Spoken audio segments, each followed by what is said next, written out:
Welcome back to Wikibon Weekly, presented by theCUBE. This week, once again, we've got Bill Schmarzo, who's the EMC CTO of Global Services in their big data practice, talking to us about some of the trends and changes that are taking place in big data as businesses try to do a better job of applying data to better business insights and models that actually can take action. Now, Bill, as we sit here in Silicon Valley, not too far from Stanford and not too far from so many businesses that are in many respects at the vanguard, because the tech industry is very, very big in using a lot of these technologies, increasingly we're discovering that people are trying to leverage the value of their data by creating models. So it's not, we're trying to move away from just a single bespoke approach to gathering data, generating an insight, and then starting fresh. We want to start creating models that are capable of supporting not only this action consistently over time, but can be used to support other derivative actions that are tied to that particular decision. How are your customers today starting to think about transitioning from data just as an input to modeled assets comprised of data through analytics that are capable of driving new business behaviors consistently? So we're starting to see more of our customer base starting to build out analytic models. The challenge that is that many of these organizations don't have an overarching vision of what the analytics could do for them. They still treat them as one-off activities instead of as an asset to be utilized and reused, which is resulting in a lot of fairly mature big data type organizations having what I call orphaned analytics. Analytics that there was some business need, the analytics were successful, they addressed that business need, but it only was used once and it was never sort of operationalized. And while that's, you get sort of an immediate high from that, right? It's sort of, you've got some value, you leave a lot of value on the floor because you don't reuse that. So I think organizations who are, some of the more mature organizations are realizing that we've created a bunch of orphaned analytics and lack an overarching vision because while they may have thought about data as an asset, they haven't thought about the analytics as an asset that can be captured, shared, and reused across the organization. Now, this is crucially important because the historical norm of thinking about it as an asset is an asset has attributes of scarcity. I'm going to take this money and apply it to this use. I'm going to take this machine, I'm going to apply it to this use.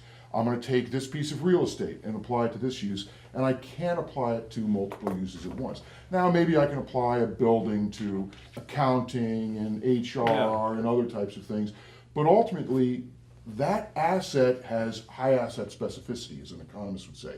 It is specialized to a particular asset. Now, the weird thing about data is that it doesn't follow those rules of scarcity. Right. Now, it's interesting that historically we've made efforts to try to make data scarce so that it looks more like an asset, either by how that happens within organizations, by the way. Well, that's what you see data silos, right? That's exactly right. We use copyright law to protect data, which is okay, we understand that. Yeah. But also, we don't share data within the business. Right. That this is my data, this is my asset. My source of power. I'm going to use it differentially against you when we start thinking about the politics of the organization. Yeah. So clearly, to make full use of some of these models we're building, we have to start breaking down the barriers organizationally and institutionally of how not only people think about data, but how they work together to share and move and apply data. Amen. So you've hit on a really key point. When I walk into an organization and I see data silos, I know I'm in trouble. Because data silos are the anti-data science. Right? It's the data science is about leveraging as much data as possible to get a more clear view on the operation so I can make better decisions. I can build better models. And so when I walk into an organization and I see data silos, I know the chances of success there from a broad perspective are very limited. Yeah, they're going to have pockets of success. They'll develop some analytics within their space, but it'll never get reused. And you hit on another key point, Peter, is that data as a currency is very different than dollars and people, right? Think about, dollar. If I have a dollar bill and I go into Starbucks to buy a cup of, if I go to Starbucks with a buck, I can't buy anything. So let's say I got $5 and I go to tip somebody. Yeah, I can tip somebody, but I won't be able to buy anything. So you see, I got $5 to go to Starbucks to buy a cup of coffee. That $5 gets used once and then it's gone. right? And the same way with people, right? You can do this, I can do this, but I'm not both here doing this and then in Peoria, Illinois, doing something else, right? I've got a transaction limitation. I can do one thing at a time. Data doesn't have that, right? As you've talked many times, data has this network effect that the more data that I can share, the more value it becomes. So it's really the value of data is knocking down those data silos, which is a huge cultural issue, right? It's a source of power. The highest paid person's opinion in the organization is going to hold on to that data. But if we get organizations to realize that data has value, more value when it's used across more parts of the organization, then you started to crack down those silos, and you started to really help organizations realize that shared value, that currency value of data. So it suggests, Bill, that when you walk in, because you spend a lot of time with customers and generating significant returns on these big data disciplines, it suggests that when you walk in and you encounter data silos, that you personally, and I think this reflects what the business decision makers do, you have a choice. You could either say, accept the constraints and operate within that silo, recognizing that the returns are going to be commensurately limited. Right. Or you can turn to someone and say, there's something we could do here to break down the silo and move. How often do you end up in that conversation to try to get them to see data differently and something that can be shared across the business? So I'm not in a missionary sales. So when I walk into an organization where I see the data silos, I don't have enough time in my life to spend trying to help them do that. And we'll walk away. I mean, I think you have to walk away from opportunities that you can't be successful. We have very scarce resources on my team, scarce number of data engineers and data architects and data scientists and user experience and visualization people, right? We have a limited set. And so it's my responsibility to our business at EMC, soon to be EMC/Dell, to make certain that our resources are being focused on those kind of clients where we know we can have the biggest success and drive the biggest opportunities for growth. And it's not like you're hurting for opportunities in this. No, they're everywhere. So, but still, I will say that I am more in the business of selling the concepts of moving folks down. I'm sure that when you have gone into some of these accounts and you start going through the process of generating the returns that the client expects, the client themselves periodically go bing. Yes. So tell us about when you've seen those moments and what you've learned from those moments. And if you were into missionary selling, how you would translate that into going out and trying to tell the world there's a different way of doing things. The best way to get the bing moment is to have them visualize it within their own environment. So we run these vision workshop projects where we typically start with somebody CIO or somebody in the IT side who sees the chance to knock down these silos, who sees an opportunity to expand their own business wealth by helping their own organization to get value from data. And so we find somebody like that we've got a really good chance because they're on a mission to help either themselves or the company to get more value. And so what we do in these vision workshops is we basically show them what they could do. We get a sample, a small sliver of their data. Our data scientists spend a couple of weeks and we show them what they could do with the data. And the idea around that is to make sure that not only does the IT folks know what the realm of the possible is, but more importantly, the business people all start realizing if I have access to that data and that analytics, I can make magnitude better decisions across the organization. So you can tell stories about other companies and what they've done. You can parade a whole bunch of really smart people in front of them, but it's not real until it's with their own data. And then they go, "Oh my gosh, I didn't know I could even do that." And that's when that ping moment happens. And we will be in sessions, and you will almost literally hear the pings going off. You see somebody in the room do this. I get it. It happened yesterday. I was in this meeting yesterday, and in Denver, and it's a very smart account. They're really good, and we're meeting with. We've had our first meeting, which was a CIO and his team, and now they brought in the business users. We had supply chain and manufacturing and procurement and logistics are all in the room, and we're going through our process. And a woman sitting right in front of me, she goes, "Wait a second," and she goes through this scenario of how she would use this data to help them identify their most important young engineers, identify how to keep them, identify. And she went through this entire process, identify the data she'd want to do and all the decisions she'd want to make. And I stopped and I was like, Would you like to teach the course? You got it. And everybody in the room was like, when she said it, I mean, for me, it's like, okay, it's interesting. But when she said it and she put it in context of what they're trying to do, it was like the pings in the room were like ding, ding, ding, ding, ding, ding. It was like Vegas and the slot machines going off. So there will be times when that moment happens when somebody in the business sort of all of a sudden realizes that, oh my gosh, I can do this to change the way I run my business. Then you've got a formula for success. But it's hard to get people sort of to do that envisioning process, really to invest in themselves to do that. So I'll tell you, Bill, the times that when I have had that experience, and spending a lot of time over the years with CIOs and some big data people, but the times where I've seen it is if you walk into an account or if you walk into a situation and someone's focused on an operational element of their function, so that they have naturally circumscribed the decision, the data that they need, and everything else to their silo, you're going to have a problem. When you can get them to say, well, let's connect this back to the customer. Let's connect this back to the brand. Let's connect this back to the business outcome in the marketplace. Now, they may say, that's too big for me, and you can understand why they may say that. But when you can start tying them back to those broader questions, the binging starts happening. Or you immediately realize you're talking to the wrong guy. So we like to focus on what we call key business initiatives. So organizations on the business side are trying to accomplish something. And we like to focus on this 9 to 12 month window. And the reason why we like business initiatives because they tend to be cross-functional. So customer acquisition isn't just sales and marketing. It's probably got customer service, it might have finance in it. So it allows you to have a broader view of what they need, which is important from an analytic perspective, but from a cultural perspective, it's also important because now you've brought in 3 or 4 different parts of the business to help them sort of figure out what they need to do. And so when we target the business initiatives and we make it all about improving that business initiative, there's a couple of things. First off, get the organizational support, but then probably the most important thing is if somebody in the organization decided that reducing customer churn by 10% is what we're going to go after, somebody in the organization probably associated and put some value around that. That's worth this much to us. And when we can target something like that that's got some sort of known range of value, then all the decisions we got to make regarding data and the analytics and some of the organizational changes become much easier to bear. Yeah, absolutely, because there is that concrete statement of what the value is and everything, and you can pull that thread through the entire process. Which, by the way, is the exact opposite way which most vendors sell. And most IT organizations approach, right? They go out and they buy some technology. They go get some version of Hadoop. They throw some data on there. They hire some data scientists, and they hope that something happens. And even if they find something, it's no guarantee that the business people are going to respect what they find.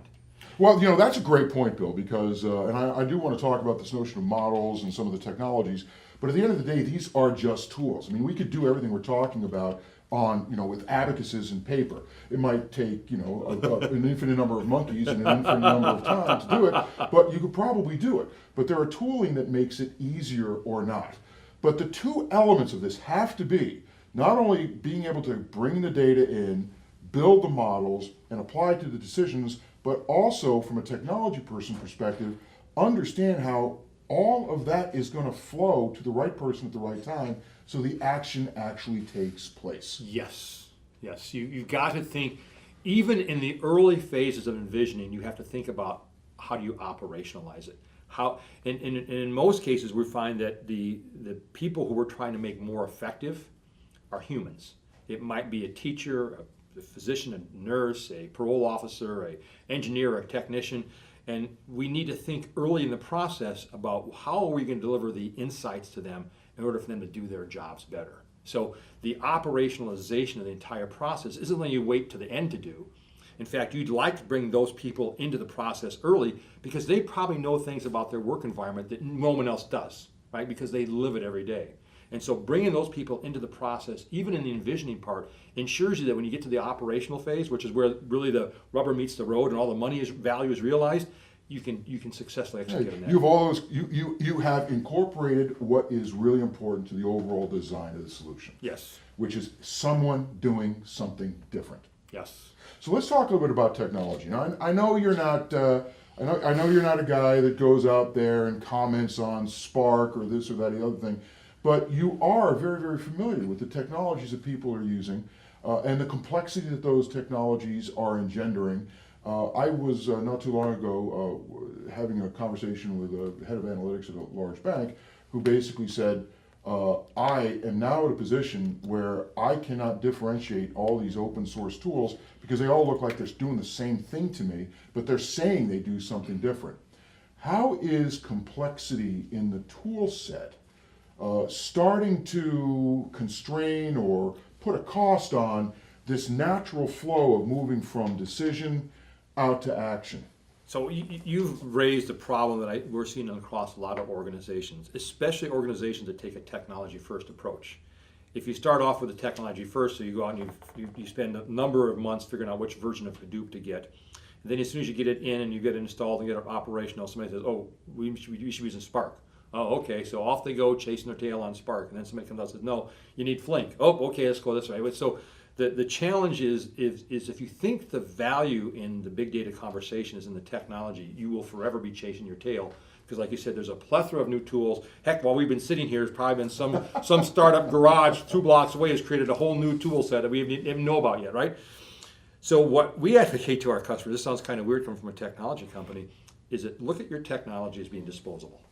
That if long term the value isn't in the technology, it's, we talked in the previous segment about what's the intellectual capital of the big data world. Well, it's the data, the analytic models, and the decisions you're making. I didn't say technology anywhere. And so you should, as an organization, those are the 3 things you're going to keep and grow long term. The technology might come and go. You may have to throw out Hadoop in 2 or 3 years because it's replaced by Spark, it gets replaced by Flintstone, it gets replaced by Barney Rubble, right? Who knows, right? So if you think about the technology as being disposable, it'll allow you to embrace the fact that it's not the key asset, but the key assets are elsewhere. And hopefully it'll help organizations to focus their resources on the places where the data sustains forever, right? We've got data sets out there that were probably created originally using CICS systems, right? Data sustains, right? The technology doesn't. So the sooner I think organizations realize that technology is only a means to an end and could be treated as disposable, I think the better off organizations are going to be. Yeah, we totally agree with you. At the end of the day, from our perspective, what customers need to do is emphasize the impacts and then take a look at technology as either facilitating or impeding that impact from a cost and effectiveness, learning, training, but especially time to get the impact perspective. And I think organizations will start focusing more on building out technology frameworks than they are building out technology. And I think the classic 100%. example is a data lake, right? Data lake is not a server with Hadoop on it. That's not a data lake, right? There's a bunch of really important stuff around it for cataloging and metadata management and data governance and all kinds of things that surround that. And if you think about it as a framework, then when those underlying technologies become obsolete or replaced with something else, you've kept that framework and replaced those aspects with things that are better. Right, so you've got a pipeline that you're managing, which becomes, quite frankly, becomes a central element in many respects to the model. That's not to say that the technology is bound to the model, or the model is bound to the technology, but understanding how the model is generated from sources, how transformations take place, where the data gets stored, where the data gets located, how the data gets applied is a crucial element of the model. Yes. What's interesting, Peter, is as we think about what's going on in the space here, some of the really leading edge organizations are realizing from a technology perspective, they're more concerned about 2 really important aspects. Agility, right, the ability to change, and de-risking the solutions. They want to de-risk. If you have a chance to deliver something that's going to have $100 million impact annually because of advanced analytics, the technology you build it on, you want to make sure that stuff works. And the cost of that technology is a lot less concern as much as the risk of being successful. So we're going to see organizations, I think, over time start to realize that the technology, agility becomes everything, this framework becomes everything, but I've got to be able to de-risk that so I can make sure I can deliver on the potential of these analytics and analytic models. Well, a mission that I've been on, going back to mission selling, a mission that I've been on, especially since the cloud's been introduced, is to not think about elastic technology. Elastic technology says doing the same thing at different scales, but plastic technology that says you can do the same thing at different scale, but as you accrete experience and gain insight, you also can very flexibly adjust what the technology does in a way that it reshapes in a permanent way so that you can carry on in the future, and that becomes your new baseline. I think we need to talk about plastic cloud, plastic big data, plastic technology implementations, because it provides not only scale, but also reshaping and restructuring. So when I think about plastic clouds and plastic data lakes, things like that, the first thing that comes to mind is a TV series called Botched. With I'm not sure if you've ever watched it. My daughter unfortunately watches it way too often. It's about plastic surgery gone awry. Oh. It's pretty scary. Actually, it's pretty scary. It's scarier than a lot of scary movies. I'm not admitting to watching the show. and I think about how important it is to make sure you know what the end in mind is.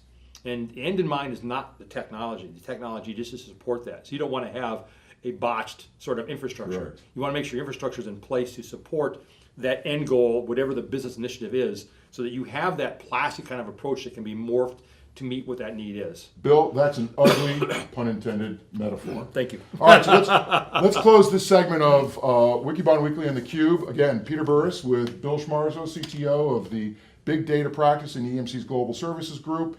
From Silicon Valley, thank you very much, and we'll talk to you soon.